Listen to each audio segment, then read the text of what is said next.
Hello po sa inyo. Magbabasa po kami ni Uncle Mamato. Ang kwento ng ang matapat na si Benito. Kinig lang po kayo. Magbabasa na po ulit kami ng isang kwento. Sana po magustuhan niyo. Eto. Ang matapat na si Benito. Si Benito ay isang batang lumaki sa hirap. Wala siyang pinangarap mula na magkaisip, kundi ang maiahon sa hirap ang ama at ina. Nakita niya kung paano naghirap ang mga ito sa pagpapalaki sa kanya. Nais niyang tumbasan ang pagmamahal ng mga magulang ng isang maginhawang buhay.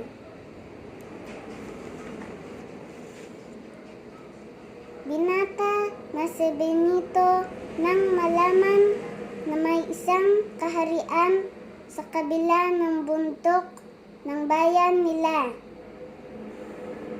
Mula noon ay naging laman ng kanyang isip ang makarating sa kahariang iyon.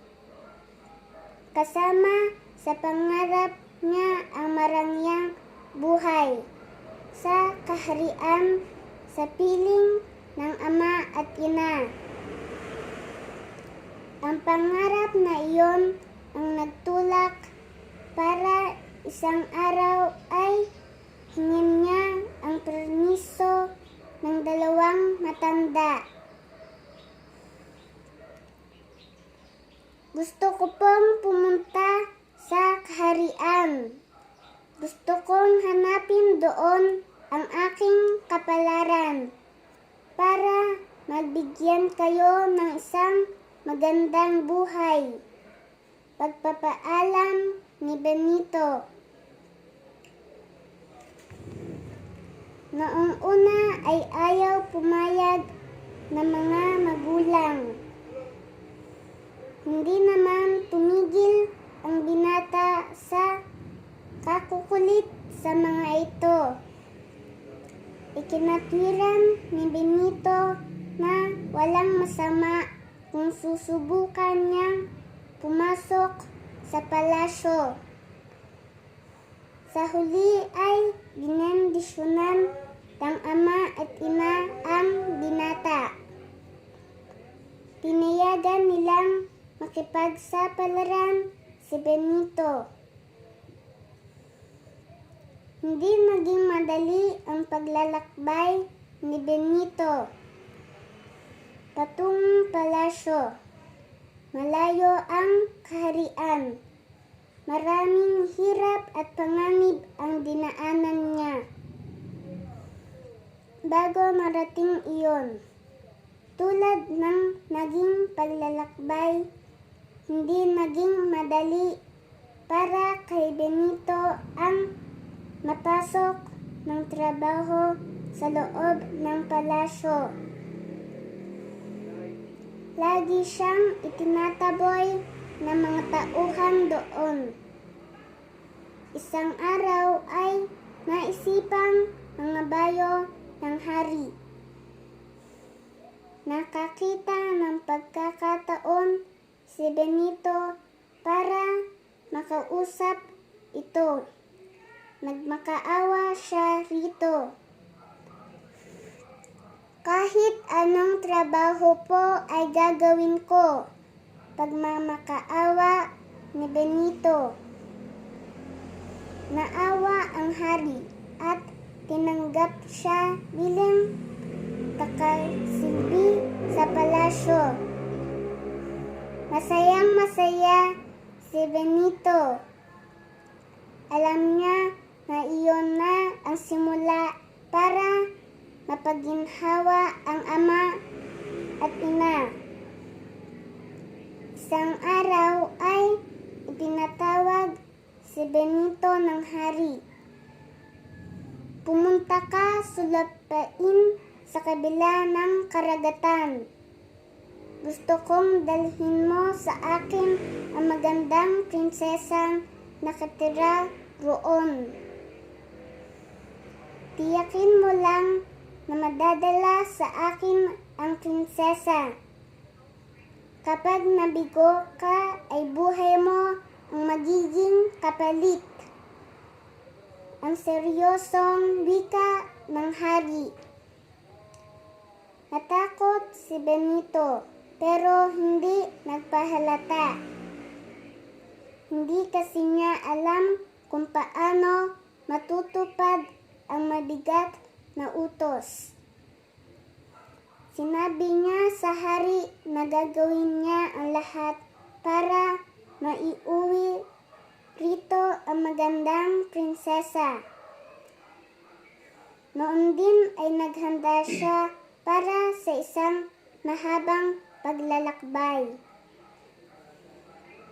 Bago marating ang karagatan ay kailangan dumaan sa Benito sa isang gubat. Sa paglalakad ay nakarinig siya ng iyak ng isang ibon. Hinanap niya ang pinagmumulan ng ingay. Isang malaking ibon ang nakita niyang nakaipit ang paa. Naawa siya sa ibon. Kahit nagmamadali ay pinuntahan niya ito at tinulungan. Nagulat pa siya nang makawala ang ibon dahil bigla itong nagsalita. Ako si Lawinito. Tawagin mo lang ang pangalan ko kapag kailangan mo ang aking tulong. Anang ibon, saka ito masayang lumipad sa papawirin. Pinagpatuloy ni Benito ang paglalakbay. Narating niya ang karagatang sinasabi ng hari. Nalungkot siya dahil walang paraan upang marating niya ang kabila noon. Nagulat ang binata nang biglang tumalon sa tubig ang isang napakalaking isda. Tinanong siya nito kung bakit siya malungkot. Nagulat man ay pinagtapat ni Benito ang problema. Kailangan kong makarating sa kabilang pangpang. Inutusan ako ng aming hari na hanapin ang isang magandang prinsesa. Ipapupugot niya ang aking ulo kapag ako'y nabigo, ang sabi niya. Hindi problema yan. Sumakay ka lang sa aking likod at dadalhin kita sa kabilang pangpang. Ang alok ng malaking isda.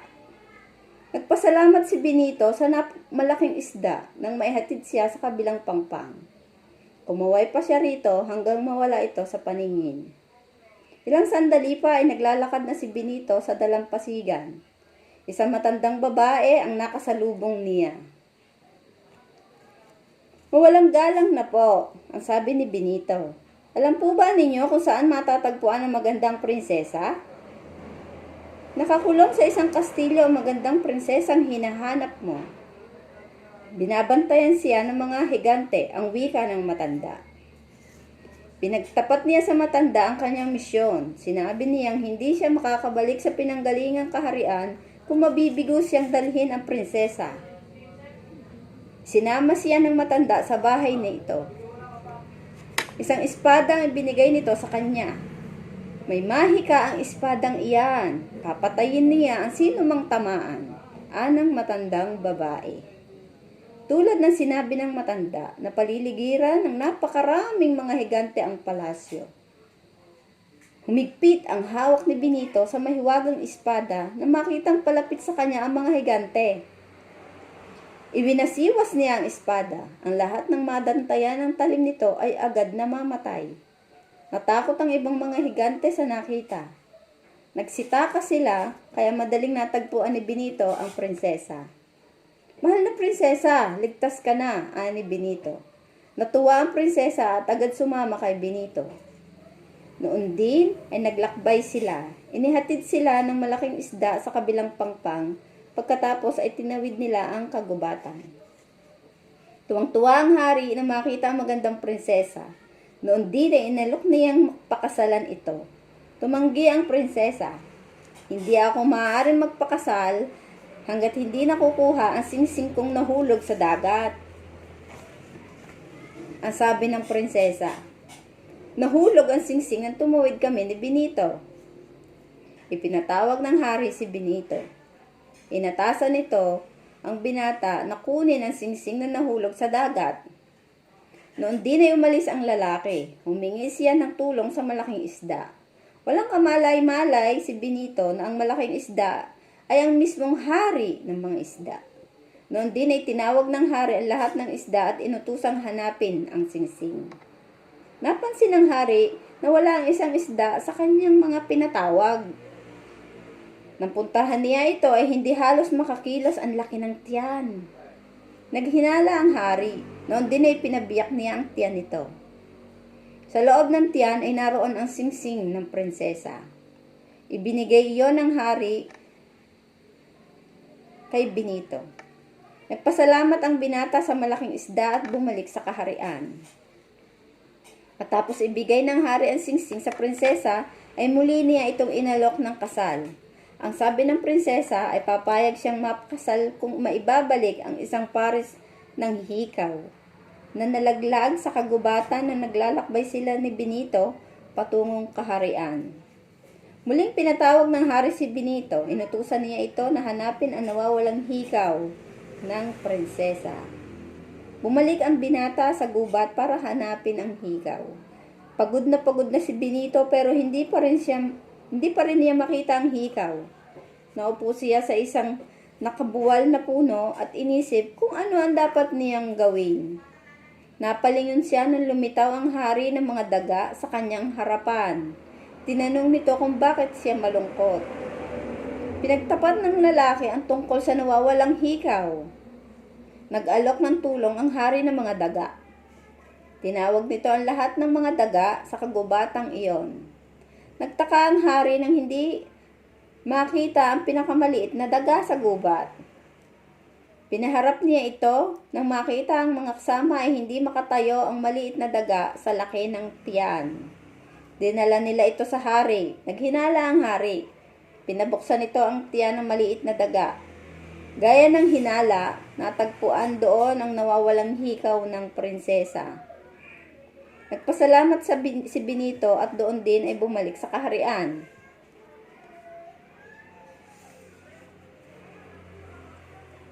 Natuwa ang prinsesa nang mabalik sa kanya ang pares ng hikaw. Gayunman ay hindi nito tinanggap ang alok ng hari na pakasalan siya.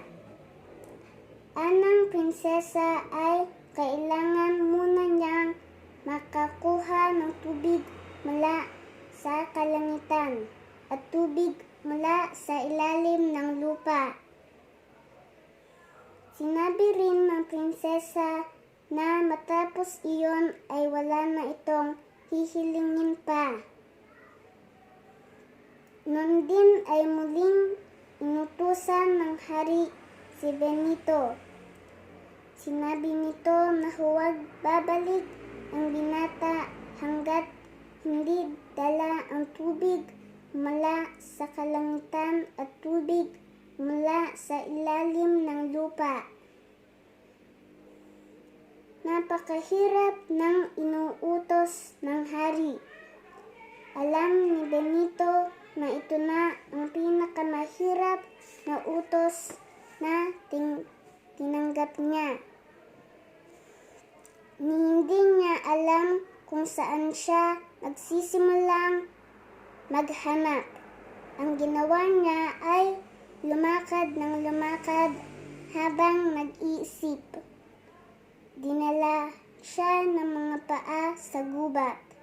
Noon niya naisip si Lawinito, ang malaking ibon na tinulungan niya. Naalala niya ang pangako nitong tutulungan siya kung nangangailangan ng tulong. Lawinito, tulungan mo ako! Sigaw niya na pumuno sa kagubatan. narinig siya ng malaking ibon. Dumating ito at tinanong kung ano ang maitutulong. Sinabi niya rito ang malaking problema.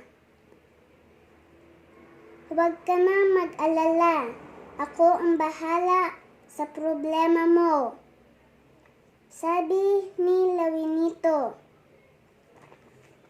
Dalawang maliliit na bubo ng kawayan ang itinali niya sa dalawang paa ng ibon. Matapos iyon ay lumipad na si Lawinito. Maghapong naghintay si Benito.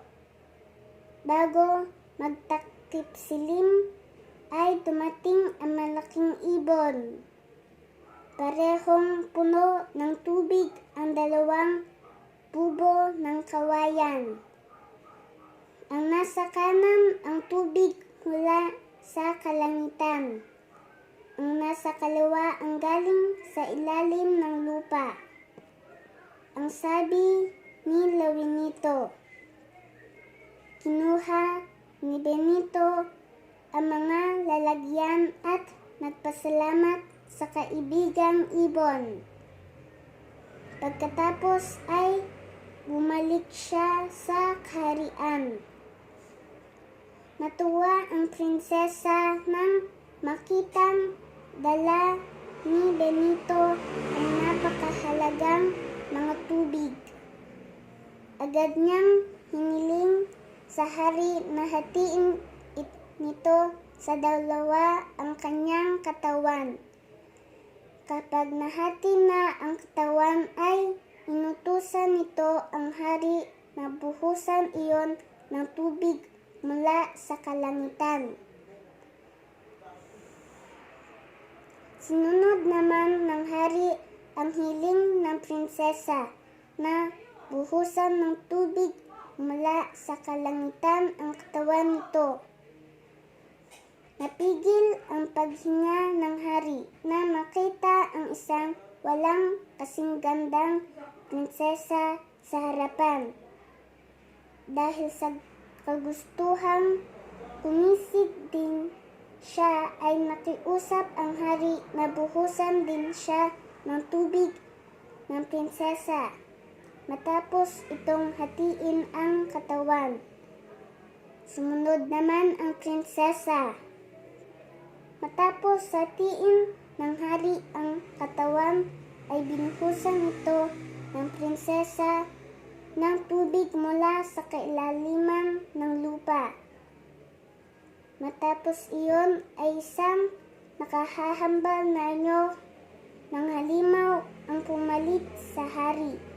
Pagkatapos ay agad itong naglaho. Tinawag ng prinsesa si Benito. Labis akong humahanga sa katapatan mo sa hari. Humahanga rin ako dahil sa kabaitan mo sa akin. Dahil dyan ay ikaw ang ibig kong maging asawa, ang pahayag ng prinsesa.